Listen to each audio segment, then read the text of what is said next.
grad transfer guard Brie Perpignan. Coach, we'll start with the opening statement from you, and then we'll do questions. Yeah, just super excited. It's basketball season, y'all, and love our team. What we're seeing out of them early challenges. I've got a chance to scrimmage our scout team quite a bit. Had a close scrimmage this past weekend. Had, I think, arguably our best day of practice today, and that's what you want to feel, is that every day that there's some area you're gaining ground in or learning more and more about yourself, or on the best days, both. And this morning we had one of those practices, and just really excited what we continue to discover and the tone that's setting for all the things ahead of us. Coach, obviously you was a big scorer in Washington. How do you replace that production? You see either Amari or Daisha stepping up in their role, or do you think it'll be more about committee? We've got a lot of candidates that on any night can just go off. And and that's what we're giving energy to. When who's got the hot hand, let's all recognize that. Let's get her the ball. Let's set her up to succeed, and let's let everybody approach each game with that anticipation of being ready. If it's your moment, if it's your time to step up. But a tremendous amount of balanced scoring amongst our perimeter. And then, you mentioned Amari, and, she's such a stabilizing force. Hannah, they're such a stabilizing force for us. Ruby, one of our newest guards that kind of brings in some of those new opportunities to go get points. But, Brie's made a huge impact as a scorer. It literally, I know it sounds a little bit like coach speak, but literally it's like one day it's like she lights it up from three. The next day, no one can stop Nunu getting to the rim. In our scrimmage this past weekend, all of a sudden Ruby decided to play defense and was scoring points off of that. So we've just had a lot of different scenarios that have shown us, like I said, the discovery of, wow, here's a way we can be good, and here's another thing that can help us win games, and so it's really fun. Brie, what made you want to come to Clemson and try to help Coach Butler get back to the tournament? Of course, my reason was academics, but also just basketball. I wanted to be in an environment that was also a family environment, and also a coach who I believed in and also believed in me, and one that I could have a personal relationship with and continue to grow throughout the season. How well have you been able to gel with your teammates and kind of form a bond there? Right off the bat, honestly. We have such a big family atmosphere that me coming in, it was no hesitation. I bonded really well with the girls, and I continue to learn more about them as they continue to learn more about me, and even with the coaching staff as well. We're all just one big happy family, and I love it. Coach Butler, if there's one thing where you say, hey, we need to do better in this area this year to have the kind of season we want to, what would that be? Well, I think right now, as it relates specifically to Team 48, we've really, really been digging into creating a defensive identity, and that's not taking away from what we can do on the other side of the ball, but really refining who we are on that side of the ball, and then being able to finish possessions with and this does sound like coach speak, but just a good old-fashioned physical box out, and then go get the ball, make that mental transition, and go the other way. I think that playing good defense is great, but it doesn't matter if you don't finish the possession with a good box out and a rebound, and so that's one of the areas that we've been really talking about a lot. What would you say your biggest strength is as a player? Is your three-point shooting? I would honestly say my versatility, because I love assists. I love a great assist, so I'll take an assist over a shot. But just being like an all-around point guard, making sure everybody is involved, and even if I am the hot one, just taking my good shots and still getting my teammates open as well.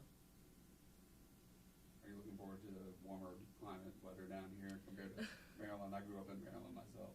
Oh, yeah. Even right now, how it's 70 degrees outside is mind-blowing, but definitely love the weather. Coach, you mentioned Ruby and maybe a little bit of buy-in defensively. Obviously, someone who arrives with a lot of expectations as the first McDonald's All-American. What have you seen from her so far, and what do you want to continue to see as a defensive end? She's got such an eagerness to learn. I think that someone that garners that type of attention as a high school player, that's happening because of who you are on the offensive end of the floor typically.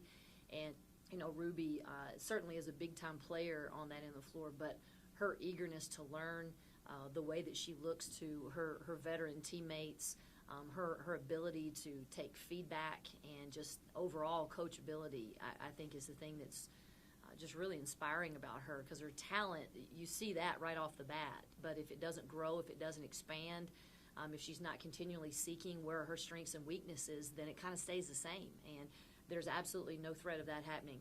Ruby wants to get better.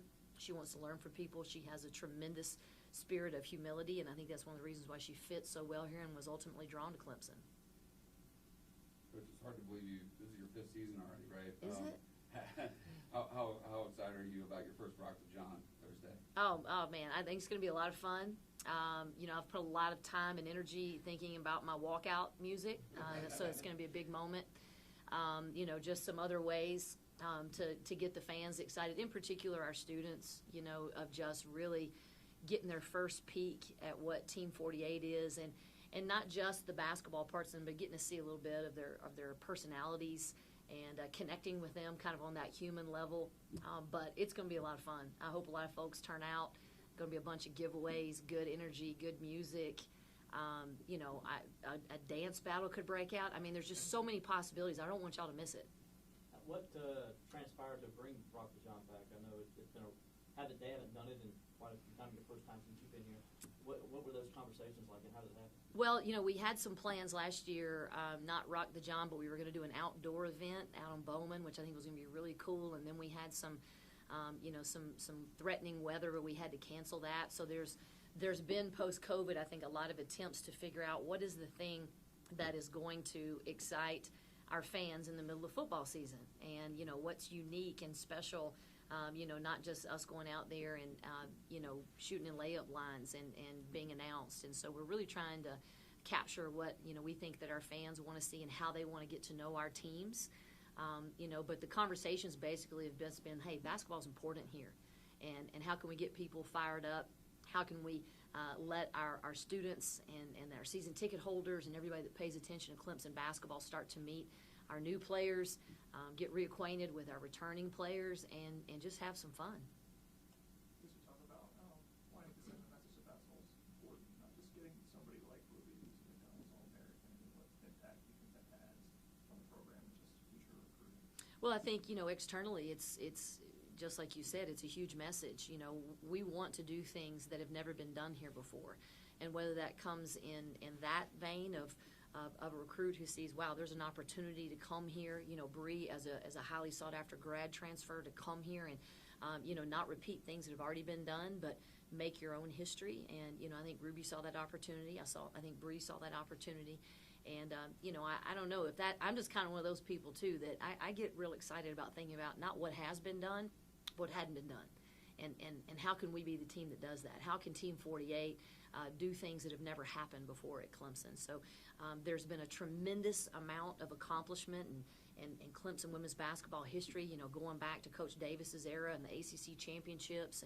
But, man, we've got some things ahead of us, and I think we've got a group that's really got their sights set on, how high can we go.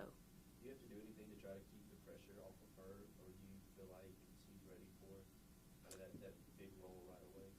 I think that, Ruby is so blessed to have tremendous veterans, experienced players ahead of her. I don't even think she's really thinking of it like that. I think she shows up every day and goes, what am I going to learn? What's Brie going to say that I need to respond to? How's Hannah do it? That's the way I need to do it. What did Mari say in the locker room? I need to take note of that. What is Coach Barber instilling in me in our position film? I just think she's really hungry to learn way more than she is thirsty for any sort of personal ambition or paying attention to, like, oh, if this happens then this, or if this doesn't happen then that. I just think she's really, really focused on what's right in front of her, and that's a great group of upperclassmen that are showing her how to be a Clemson Tiger. From an injury standpoint, are y'all good going into the season? Fairly good. We've still got some. We're getting there. We had Sydney Standifer was one of our players who decided to medically retire this year. Has had a lot of struggles with her knees, and she's still just a tremendous voice and spirit and part of the chemistry of this team. But beyond that, we've had a few people that have had some things over the summer that we're just working really, really hard to get them back in the practice rotation, getting those reps, getting the conditioning, just the mental and physical wellness that you need to compete at this level. Amanda, are there any players that stand out as having made significant individual improvement this offseason? You know, there's a lot, but I'm going to shout out my sophomores, though, in particular. You know, Michaela Elmore, which none of you guys would probably ask me about because she kind of had one of those normal freshman years where you don't necessarily notice some certain freshmen, and was finding her way. She has really kind of bought in and established herself in a new role for us, and is really trying to grow as a defender and using her size and her length, which is going to be absolutely critical for us. And the same thing with Kiana Gaines. You know, Kiki is one of the most, if not the most athletic player I've ever coached. You know, so explosive, has had some inconsistencies in her level of play, some of it due to injury and some of it just being due to inexperience. And those two, I just keep seeing them continue to grow. You know, Yang is one of the people that's had a slow start to the summer, but you know, she was very impactful in our scrimmage this past weekend. So I'm really excited to see the sophomores. I think those guys are kind of flew under the radar. We saw little flashes every now and then of what they could do last season, but I think they're really ready to make a big jump. Maddie Ott played a lot for us last year, and she's super stabilizing for us, kind of like Amari is. But I think Michaela and Kiki and Eno can really make a big splash for us. Brie, you shook your head big time when she started talking about Kiki. Why is that? As she mentioned, her athleticism is ridiculous. She's such an athletic guard, and she can get to the rim, and she's very fast. Like, I'm just so excited to see Kiki play this year. Yeah, agreed. It's going to be fun. Not that you ever want to lose a player of Delicia's caliber, but when you have such a high-usage player that moves on, is there some benefit there of other players saying, hey, there's a larger chunk of the pie for me maybe this year. If I step my game up a little bit more, I can find and earn and carve out that larger role? Yeah, no question. I think for some returning players that played alongside Delicia, and, you know, by the way, she's killing it over in Italy's, you know, gotten off to a really fast start in her pro career, which surprises no one. You know, I think when you play alongside a player like that, you kind of get used to sometimes, especially offensively, deferring to them. And then when that's not there anymore, yeah, there is a bigger opportunity. And then when you're a new player who's entering into a group, you know, you see opportunity as well. Maybe that's part of why you choose to come. You know, the minutes, the points, the rebounds, you know, the steals and assists that are graduating. You know, but I really love how this group is focused on what they are and what they're not. You know, it's a great conversation, and man, I love Delicia, but you know, I don't think anybody in the locker room one time was going, man, what are we going to do? You know, I think everybody's just gone, let's get better today. Yeah, you were awesome today, and now tomorrow's going to be my day, and let's keep challenging each other, and they just keep filling up the practice court with different answers to whatever the challenge is of that day, the defensive challenge, the offensive challenge. You said you're a point guard. You'd rather make a great pass than make a shot. I was the same way when I played. That seems to be rare these days, the Bob Hurleys and the John Paxtons and the Jason Kidds of the world. Where does that come from for you? Was there a player, either men's or women's, that kind of inspired you in that way? I would really just say I've developed it over the past years, because I'm just a person, I'm big on being a team player, and so making sure that everybody is involved, like nobody's hanging their head, we're all locked in, is really big for me. And so, of course, making that pass and getting somebody else those points to help build their momentum throughout the game, like that's more important to me. Time for one more question? Anybody? All right, all good. Thank you, ladies.